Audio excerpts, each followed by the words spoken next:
Buenas noches, me presento, mi nombre es Simara Gutiérrez Gutiérrez, del grupo E281 de la Nocturna. Estoy en primer semestre de Ingeniería en Obras Civiles y el tema que voy a explicar es de la asignatura de Procesos de Lectura y Escritura del profesor Juan Carlos Lacerna.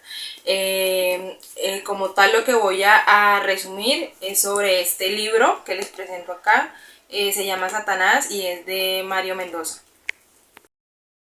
Bueno, voy a explicar el libro de qué trata. La primera historia hace referencia a María, una vendedora de tintos y aromáticas que trabaja en la plaza de mercado, la cual diariamente sufre humillaciones, bajezas por parte de los compradores, que le insinúan que haga cosas o que se deje hacer cosas a cambio de dinero para que ella no sufra más y tenga una vida mejor.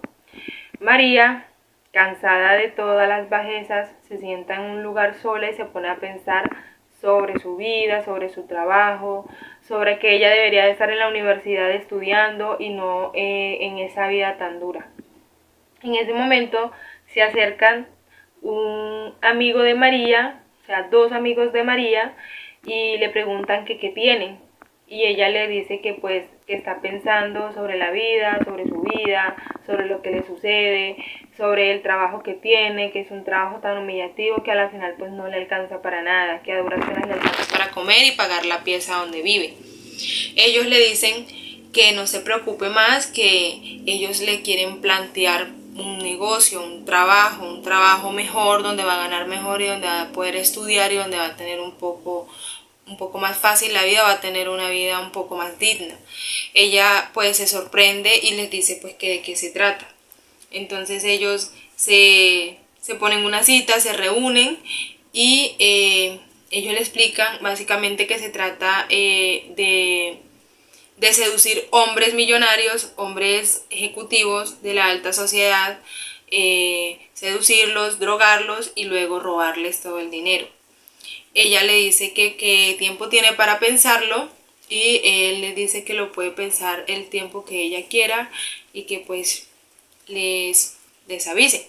Entonces María en ese momento, ahí en ese mismo instante, se pone a pensar su vida pasada, o sea, su vida en ese momento, de dónde venía, mira hacia la plaza de mercado, recuerda todo lo que tiene que vivir a diario y pues de una vez acepta.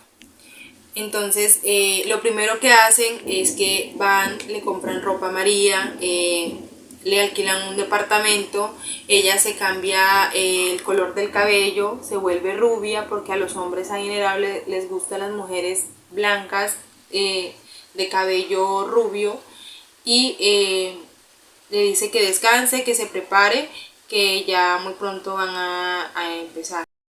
Entonces Pablo llama a María y le dice que se prepare, que ya van a iniciar con el primer cliente. Le dice a qué hora llegar, qué ropa utilizar, a qué horas irse, en qué momento drogarlo para ellos proceder a llevárselo y pues sacarle las claves para robarle todo el dinero.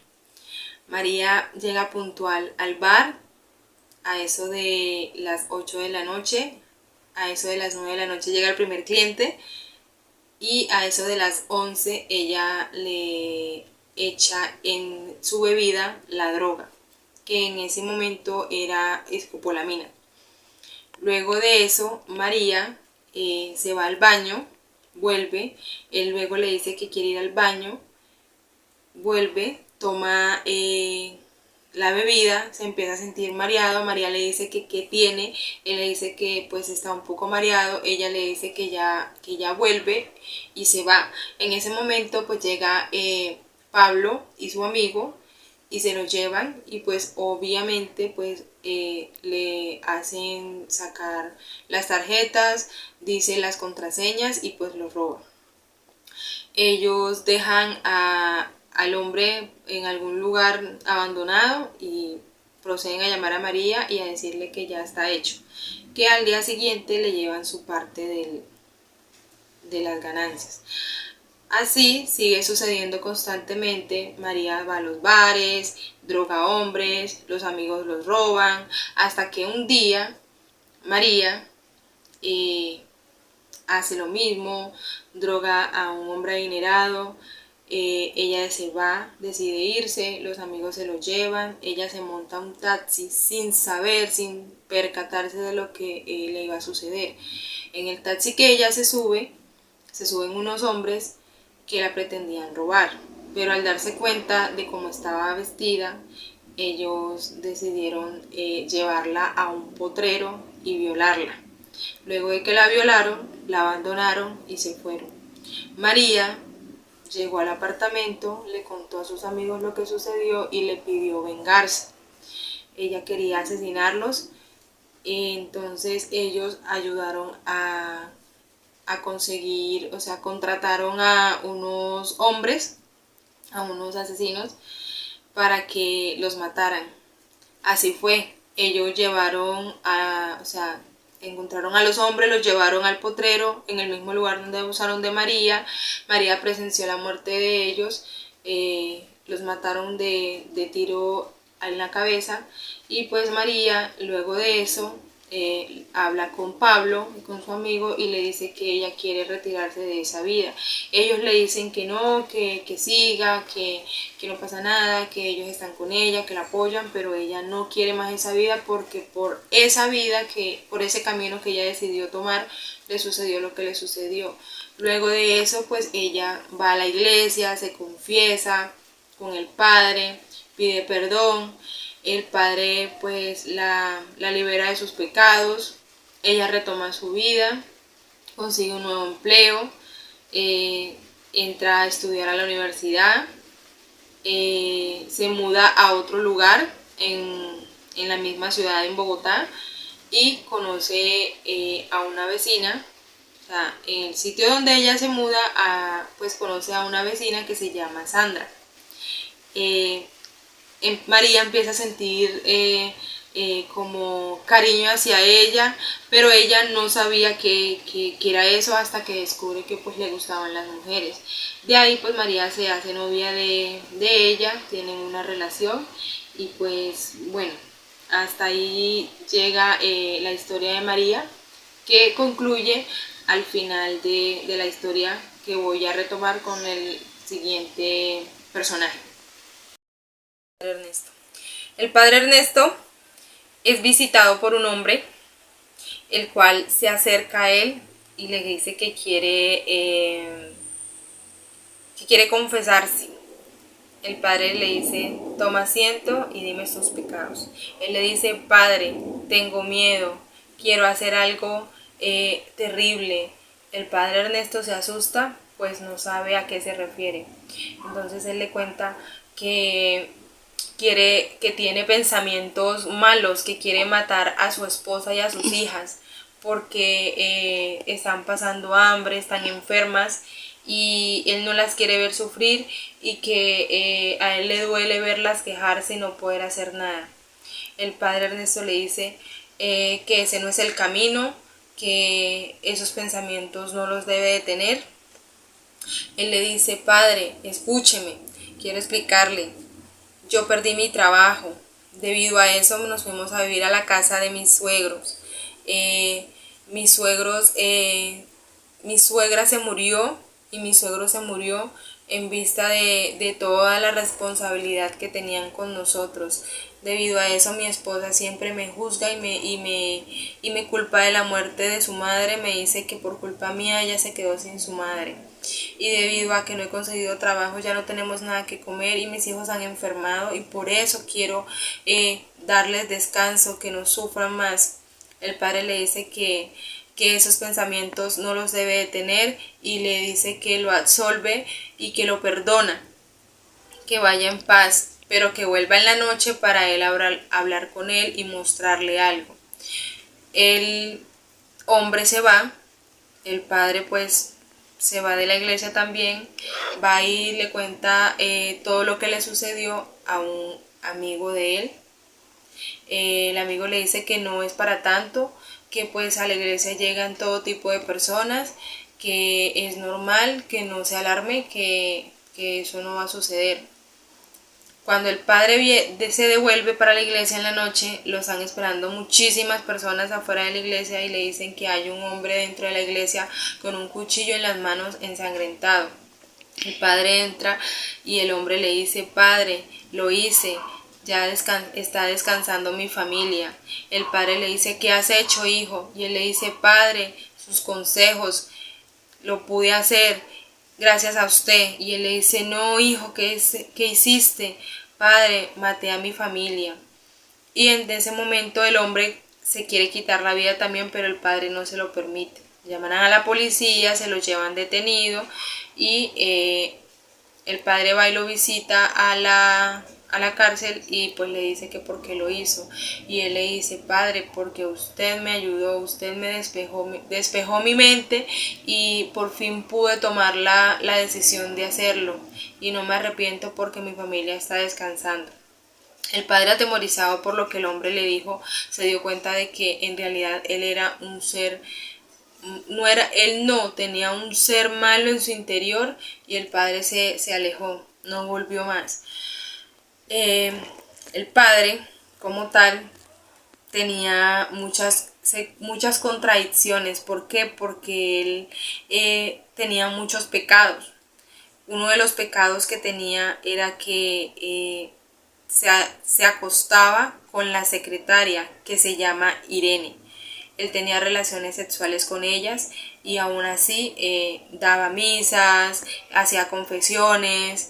Hubo un momento en que el padre se sintió tan mal que decidió acercarse a la máxima excelencia de la iglesia y pedir su retiro para convertirse en un hombre libre y pues poder estar con Irene.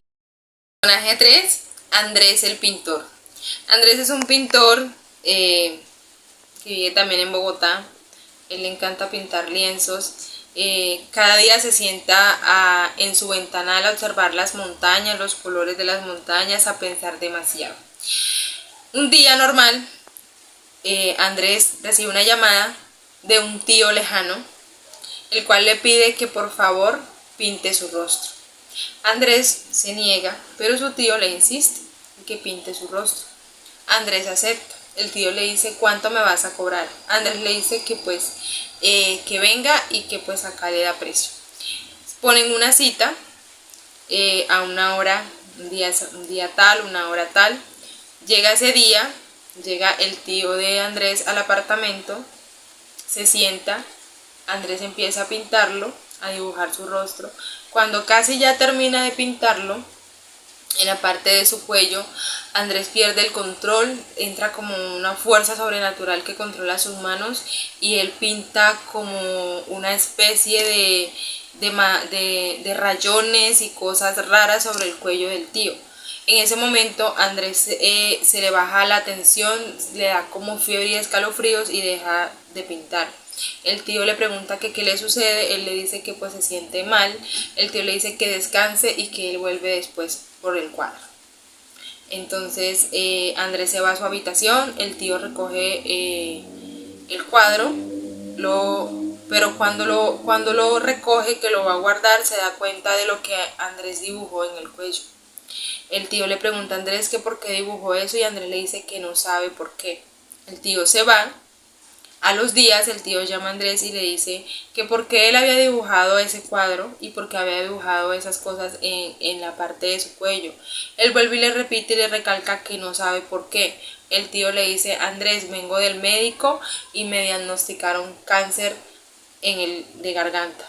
Andrés se sorprende y pues ahí en ese momento pues se asusta porque pues él no entiende qué sucede.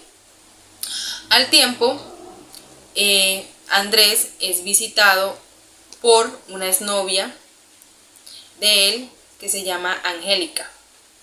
Ella le pide que la pinte, que pinte su rostro también.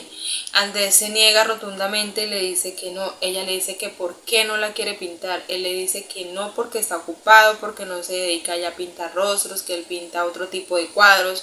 Y ella le reclama y le dice que si es porque es la exnovia. Él le dice que no.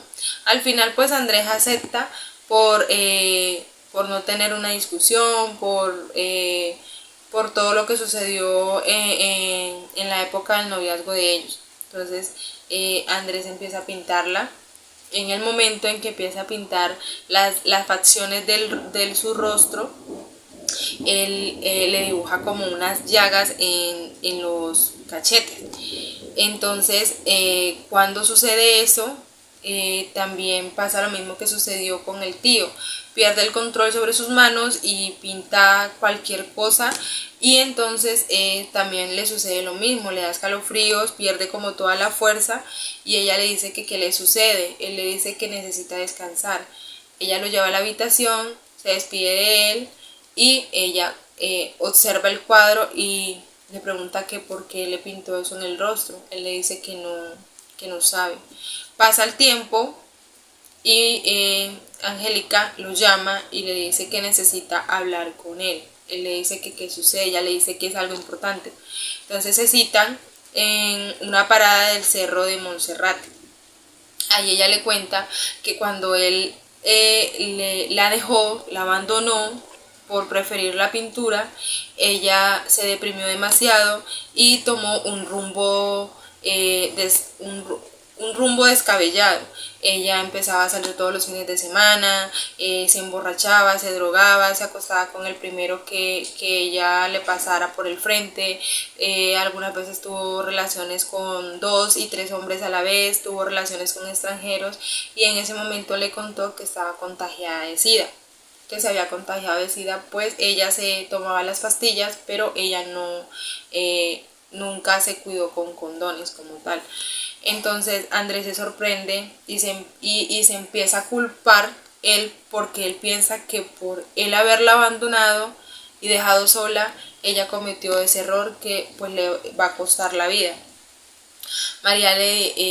Perdón, Angélica le dice que no es culpa de él, que es culpa de ella, porque ella fue la que tomó esa decisión.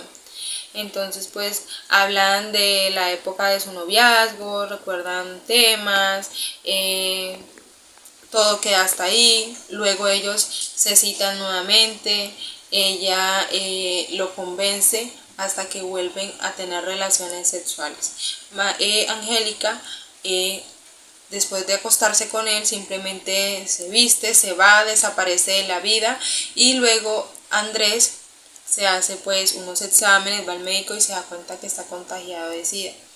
Andrés, en vista de eso, de que pues su vida va a tener un final en algún momento, no como él quería, sino como ahora le toca, llama al tío y le pide un consejo. Le dice que se quiere ir del país, que quiere irse muy lejos, y el tío le dice que no se vaya, que se quede en la ciudad porque él es un gran pintor, que él va a ser una gran persona reconocida, y pues Andrés decide quedarse. El personaje que es el personaje como principal es Campo Elías. Campo Elías era un excombatiente de la guerra de Vietnam, que cuando pues se retiró de allá, volvió a su país y se convirtió en un profesor de inglés, y un profesor que daba clases entre el bien y el mal. Él daba clases personalizadas y tenía una estudiante en particular, Maribel. Él le enseñaba a ella inglés, le enseñó muchos libros, le enseñó el bien, el mal, lo bueno y lo malo. Campo Elías era un hombre, digamos que frustrado por la vida, porque nunca pudo lograr ser lo que él quería, y él estaba frustrado como con todo el mundo, como que la gente tenía la culpa de todo lo que a él le sucedía.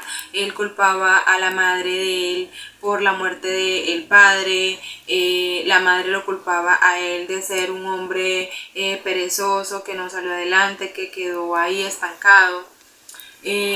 Lo único que a él lo tenía como bajo control era que él sentía aprecio hacia esa estudiante, Maribel, a la que le daba clases. Pero resulta que Maribel no sentía lo mismo por él.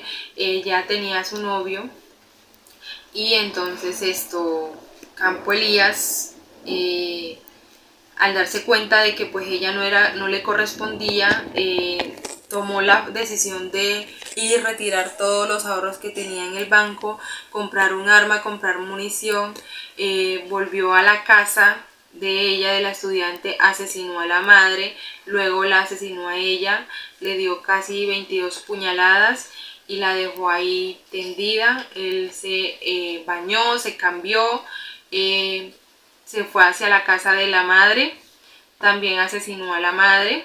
Luego de eso la cubrió con periódico y la quemó.